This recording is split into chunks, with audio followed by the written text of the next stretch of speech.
국회의원의 회의 참석, 이 충실한 입법 활동의 출발점이죠. 올해부터는 국회법 개정으로 이 의원들의 회의 출석 현황이 공개되는데요. 21대 국회의 지난 한 해 출석부는 어땠는지 정치부 이화진 기자와 함께 이야기 나눠보겠습니다. 자, 기자 안녕하세요. 먼저 본격적으로 의원들의 출결 상황 들여다보기 전에 어떻게 이번 사안에 주목하게 됐는지 그 취재 배경부터 좀 들어볼까요? 네, 우선 지난 20대 국회요. 의원 출석률도 낮고 또 법안 처리수도 적어서 일 안 하는 국회라는 오명을 받았습니다. 그래서 지난해 5월에 새로운 21대 국회가 개원했는데 혹시나 그 오명의 바통을 이어받진 않을까 이런 감시를 해보자라는 마음으로 분석을 하게 되었습니다. 이처럼 출석은 의정활동의 기본이죠. 근데 최근에 인사청문회를 앞두고 있는 황희 문체부 장관 후보자의 국회 출석부도 함께 논란이 됐기 때문입니다.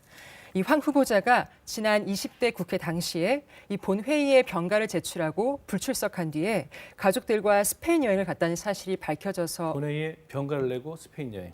예, 맞습니다.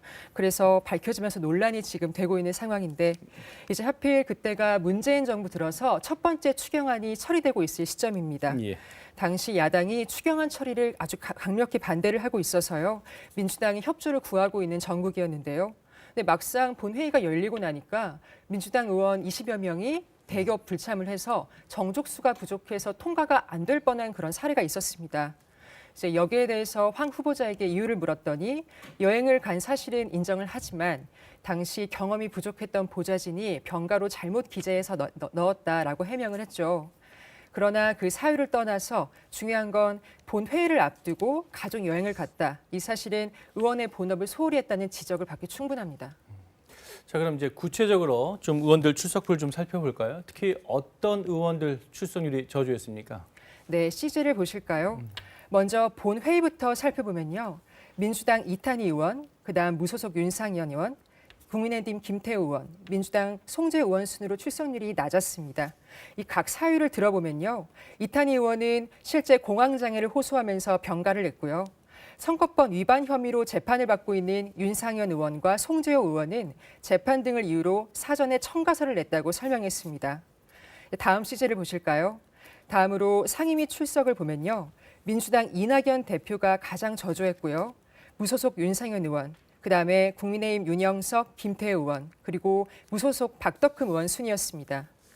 이에 이낙연 대표는 두 번의 코로나19 자가격리와 당 대표 일정이 겹쳤기 때문이라고 설명했고요.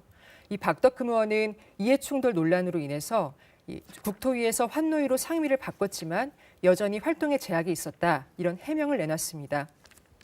그런데 저희도 보면 결석 중에서도 무단 결석이 가장 많이 혼이 나잖아요. 예.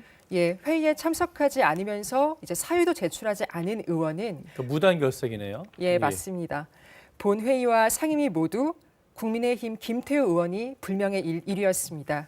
이제 김 의원에게 직접 전화를 해서 이유를 물어보니까요. 민주당에 대한 저항의 표시였다고 주장을 하는데 사실 모든 불출석을 보니 다 무단 결석이었습니다. 예, 그리고 이렇게 의원별 출석률만 분석한 게 아니라 그 상임위별로 출석률도 분석했다고요? 이 법사위가 이른바 꼴찌 상임위라고요? 네, 우선 상임위는 모두 18개의 상임위가 있죠. 보통 현안이 아주 시급하고 여야 간 쟁점이 적은 상임위가 출석률이 가장 높습니다. 예를 들어서 보건복지위는요. 코로나19 현안이 지난해 있었기 때문에 총 94%의 출석률로 여야가 모두 가장 높은 출석률을 보였습니다.